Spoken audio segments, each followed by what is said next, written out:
یہ دین قیامت تک رہے، اس میں چینجنگ نہیں آئی، اصل میں چینجنگ نہیں آئی۔ باقی انتظامات دیکھیں، تیر تلوار اور والے کا دور تھا، آج ایٹم بم ہے، مشین گن کے لانچر ہے، یہ انتظام بدلا۔ مسجد کسی میں بیٹھے ہیں، آپ شروع سے دیکھیں مسجد نبوی شریف کی حالت ہے، مسجد نبوی شریف کا انتظام کیا تھا، آج مسجد نبوی کا انتظام دیکھیں گے کیا۔ تو انتظام 1400 سال بعد بدلتا رہا، اصل نہیں بدلی۔ میراج شریف کی اصل حضور کا ذکر ہے۔ غلط فہمی کہاں سے پیدا ہوتی ہے یا ہوئی ہے کہ جب سنگیوں نے انتظام کو میلاد سمجھا ہے تو کہا ہے کہ 100 سال پہلے تو میلاد نہیں تھا، 200 سال پہلے۔ بھئی یہ جھنڈیاں جھنڈے یہ سارا انتظام ہے، میلاد کی حقیقت حضور کا ذکر ہے، اور حضور کا ذکر تو کب سے جاری ہے، کب سے جاری ہے۔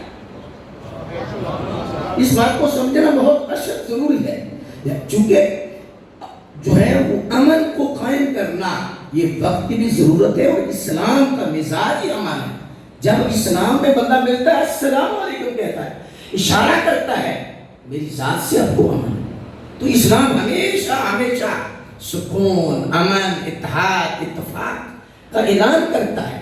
تو اس لحاظ سے یہ جو غلط فہمی ہے کہ 200 سال یا 300 سال پہلے میلاد نہیں تھا، انتظام ہونا اور ہے۔ مارکی بھی تو نہیں تھی نا، میرے چھال بھی نہیں تھا، ایٹم بم بھی نہیں تھا، مشین گنیں بھی نہیں تھی، لانچر بھی نہیں تھے، ہوائی جہاز بھی نہیں تھے، بحری جہاز بھی نہیں تھا۔ آج ہم اپنے اداروں کو دیکھیں، ہمارے اداروں میں جو درس نظامی کے کورسز پڑھائے جاتے ہیں کوئی صحابہ کے دور میں نہیں۔ اصل حدیث کا علم، اصل قرآن کا علم، جب ضرورت پڑی تو قرآن و حدیث کے علوم کے لیے پھر بیسک سکلز کیا تھے، صرف تھی، نحو تھی۔ پھر صحابہ کرام رضوان اللہ مجمعین کے دور میں حدیث کی قسمیں نہیں تھی، یہ بعد میں ہوئی۔ حدیث کی قسمیں مرفوع ہے، مقطوع ہے، متصل ہے، معلق ہے، معدل ہے، منقطع ہے، منقطع بمعنی عکس ہے، مطرب ہے، شاذ ہے، منکر ہے، صحیح ذاتی ہے، صحیح غیری ہے، حسن ذاتی ہے، حسن غیری ہے، غریب، عزیز، مشہور، متواتر بھی حدیث کی قسمیں علماء سمجھتے ہیں۔ یہ کوئی صحابہ نے نہیں کی۔ جب ضرورت پڑی کہ راویوں پر بحث ہو کہ یہ جو روایت بندہ بیان کر رہا ہے اس کا کردار کیسا ہے، اس کا ذہن کیسا ہے، اس کا صدق کیسا ہے، تو سرکار سے لے کر آج تک سرکار کا سارا ریکارڈ موجود ہے۔ حضور دیکھتے کیسے تھے، حضور بولتے کیسے تھے، حضور سنتے کیسے تھے، حضور کا لباس کیا تھا، حضور کی آئلی زندگی کیا تھی، حضور کی گھریلو زندگی کیا تھی، حضور سجدے میں کیا پڑھتے تھے، حضور صلی اللہ علیہ وسلم مسواک کیسے کرتے تھے، سرکار کے وضو کا انداز کیا تھا۔ 1400 سال سے یہ امت کے پاس ریکارڈ موجود ہے، اور جو راوی ہے ان پر اتنی محنت کی گئی ہے، تب حدیث کی قسمیں بنی ہیں کہ یہ مرفوع ہے، یہ مقطوع ہے، متصل ہے، معلق ہے، معدل ہے، منقطع ہے، منقطع بمعنی عکس ہے، مطرب ہے، شاذ ہے، منکر ہے۔ کیوں؟ یہ ریکارڈ آدم علیہ السلام سے لے کر عیسیٰ علیہ السلام تک کسی امت کو نصیب نہیں ہوا، کسی امتی پر یہ فضل کا دروازہ نہیں کھلا، کسی امت پر یہ دروازہ نہیں کھلا کہ اپنے نبی کی سیرت کا ریکارڈ رکھے۔ کیوں؟ وجہ یہ تھی میرے بھائیوں کہ نبوت کا دروازہ کھلا تھا، اگر کوئی چینجنگ ہو جاتی تو آگے نبیوں نے آنا تھا، لیکن چونکہ حضور ختم نبوت کا تاج پہن کے آئے، اب قیامت تک حضور کی نبوت تھی، تو ضرورت اس وقت کی تھی کہ سرکار کا سارا ریکارڈ امت محفوظ رکھے۔ رسول اللہ صلی اللہ علیہ وسلم کا سارا ریکارڈ، یہ سیرت کیا ہے؟ یہ حضور کا ریکارڈ ہے، یہ امت کے پاس محفوظ ہے۔ حضور کے گھوڑوں کے نام، حضور کے خچر کے نام، حضور کی تلواروں کے نام، یہ ساری آج بھی امت کے پاس محفوظ ہے۔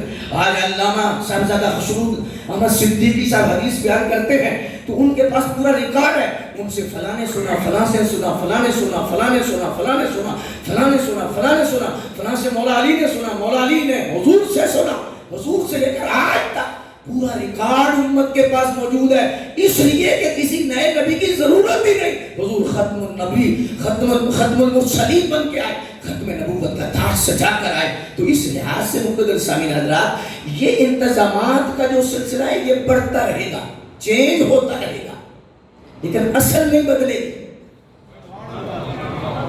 میلاد کی حقیقت حضور کا ذکر ہے، رسول اللہ صلی اللہ علیہ وسلم کی یاد کا نام میلاد ہے۔ ہم یہ نہیں کہتے کہ سٹیج لگاؤ تو میلاد ہوگا، جھنڈیاں لگاؤ تو میلاد ہوگا، ہاں جی چراغاں کرو تو میلاد ہوگا، نہیں، یہ ضرورت میلاد نہیں ہے، نہ یہ انتظام میلاد ہے۔ ہو سکتا ہے تو آپ کر لیں، نہیں ہو سکتا تو کوئی دیگے پکانے کی ضرورت نہیں ہے، کوئی جھنڈیاں لگانے کی ضرورت نہیں ہے، نہ آپ گھر میں بیٹھے ہیں، کوئی بندے بلانے کی بھی ضرورت اپنے بچوں کو وضو کرائیں، مسلے بچھائیں، حضور کی تعریف کر لیں، میلاد ہو جائے گا. کیا بات ہے، سبحان اللہ.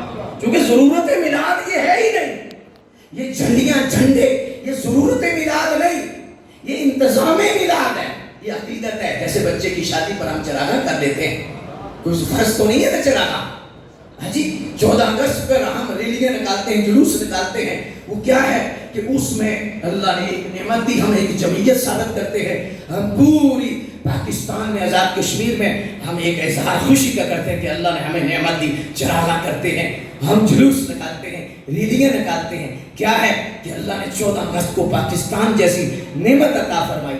تو یہ اس کو اگر ہم کہیں کہ صحابہ نے ریاست کے لیے جلوس نکالا تو نہیں نکالا ہوگا، صحابہ کرام نے ایسا کام نہیں کیا ہوگا. لیکن یہ کیا ہے، یہ ایک اللہ کی نعمت کا شکر ہے، اور شکر کا انداز ہے کہ دشمن کی آنکھوں میں آنکھیں ڈال کر ہم پوری قوم اکٹھی ہو کے انڈیا کو بتاتے ہیں خبردار ہمارے ملک کی طرف نہ دیکھنا، ہم ساری قوم اکٹھی ہیں، ہمیں عزت، ہمیں آزادی کی قدر ہے، ہم آزادی کو چاہتے ہیں اور ہم سب اکٹھے ہیں. تو اس لحاظ سے 14 اگست پر جلوس، جلسے اور ریلیاں اس بات کا اظہار ہے کہ ایک تو نعمت کا شکر ہے، اور دوسرے نمبر پر دشمن کی آنکھوں میں آنکھیں ڈالتے ہیں. تو ہم کہتے ہیں جیسے 14 اگست نعمت ہے، ایسے 12 ربیع الاول کتنی بڑی نعمت ہے.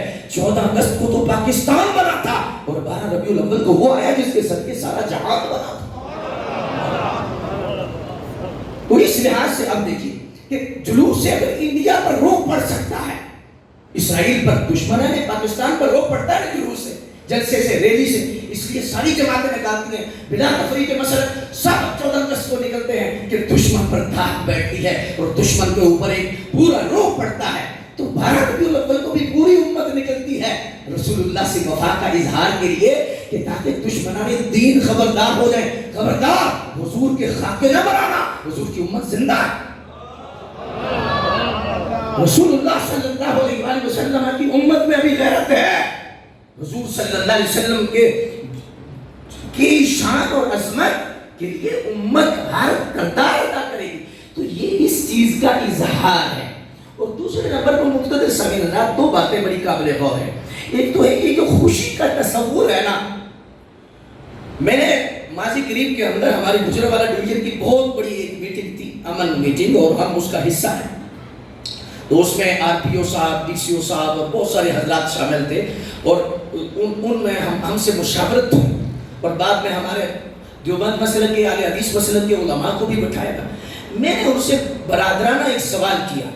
میں نے کہا کہ یہ جو میلاد کی خوشی ہے نا جی، اگر دیانتداری کے ساتھ دیکھیں، کوئی تفرقہ پروری، میلاد کی جو خوشی ہے یہ اصل میں یہ اللہ کی اس نعمت کے موجود ہونے کا تصور ہے جو 12 ربیع الاول کو اللہ نے نعمت دی، کہ وہ نعمت امت کے پاس موجود ہے. کیوں؟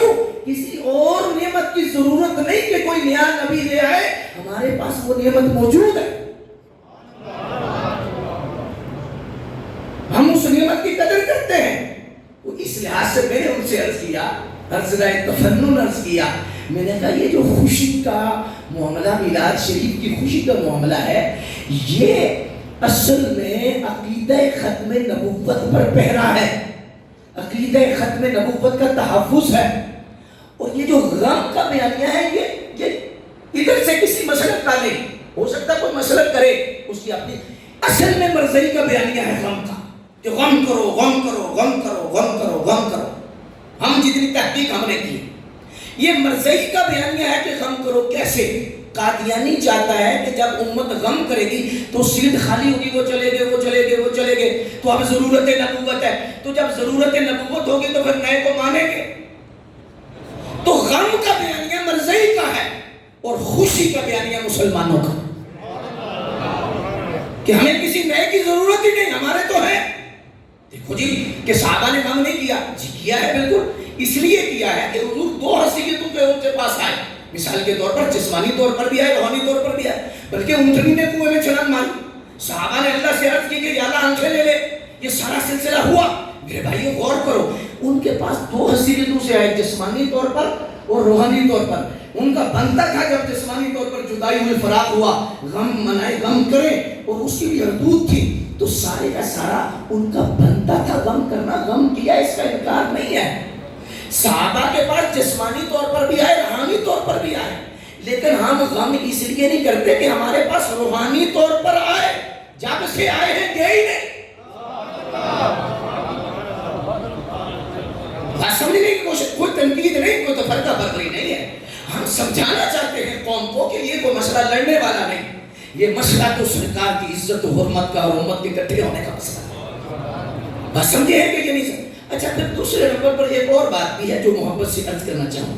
یہ جو چراغاں ہیں، جھنڈیاں ہیں، جھنڈے ہیں، یہ بات غور سے آپ نے سنی، کیونکہ بہت سنجیدہ ذہن میرے سامنے بیٹھے ہیں۔ اللہ کا شکر ہے آپ تشریف لائے تو ہمارا پیغام پہنچے گا، تاکہ دور دراز تک اور مختلف جگہوں پر پیغام پہنچے گا۔ ہم بڑی دیانتداری سے عرض کرتے ہیں کہ یہ جو چراغاں ہیں، جھنڈیاں ہیں، جھنڈے ہیں، اس کے پہلے تو میں نے عرض کیا نا کہ اس کی ضرورت و حقیقت کیا ہے۔ دوسرے نمبر پر یہ کیا ہے؟ یہ اصل میں حضور کی عظمت کا اظہار ہے۔ کیا ہے؟ حضور کی عظمت کا اظہار ہے۔ تو عظمت کے اظہار کے لیے یہ سارا سلسلہ ہے۔ جیسے دیکھیں، پوری دنیا میں رب کے گھر ہیں، یہ بھی رب کا گھر ہے، لیکن غلاف کعبے پر ہے۔ کیوں ہے کعبے پر غلاف؟ پوری دنیا میں کتابیں ہیں، غلاف قرآن پر ہے، کیوں ہے؟ غلاف عظمت کا اظہار ہے۔ کعبے پر غلاف عظمت کو ظاہر کرتا ہے کہ پوری دنیا میں رب کے گھر ہیں، کعبے جیسا کوئی نہیں، کتابیں بڑی ہیں، قرآن جیسی کوئی نہیں۔ تو اگر سعودیہ سے ہم ایک منٹ کے لیے عرض کریں، عرض محبت کہ یار چلو اتنا مہنگا گھر، لاکھوں ریال، لاکھوں ڈالر، ملینز کا مسئلہ ہے، اتنا مہنگا غلاف، اور اگر ان سے مشورہ کیا جائے کہ ایک سال سلام زدگان کو دے دیا جائے، غریبوں کو دے دیا جائے، مسکینوں کو دے دیا جائے، بچوں کے ہاتھ پیلے کر لیے جائے، تو وہ کہیں گے مولانا سنو، ہر چیز کی اپنی ضرورت، ہم زکات بھی دیتے ہیں، صدقہ بھی کرتے ہیں، خیرات بھی کرتے ہیں، ہم سب کچھ کرتے ہیں، لیکن چونکہ یہ عظمت کعبہ کا مسئلہ ہے تو اس پر جو خرچ ہے یہ فضول نہیں ہے، یہ ضرورت امت ہے، یہ پورے مسلمانوں کی ایک عظمت و شان کا اظہار ہے کہ ان کی ایک گھر ہے رب کا، اور اس کی عزت اور تکریم ہے۔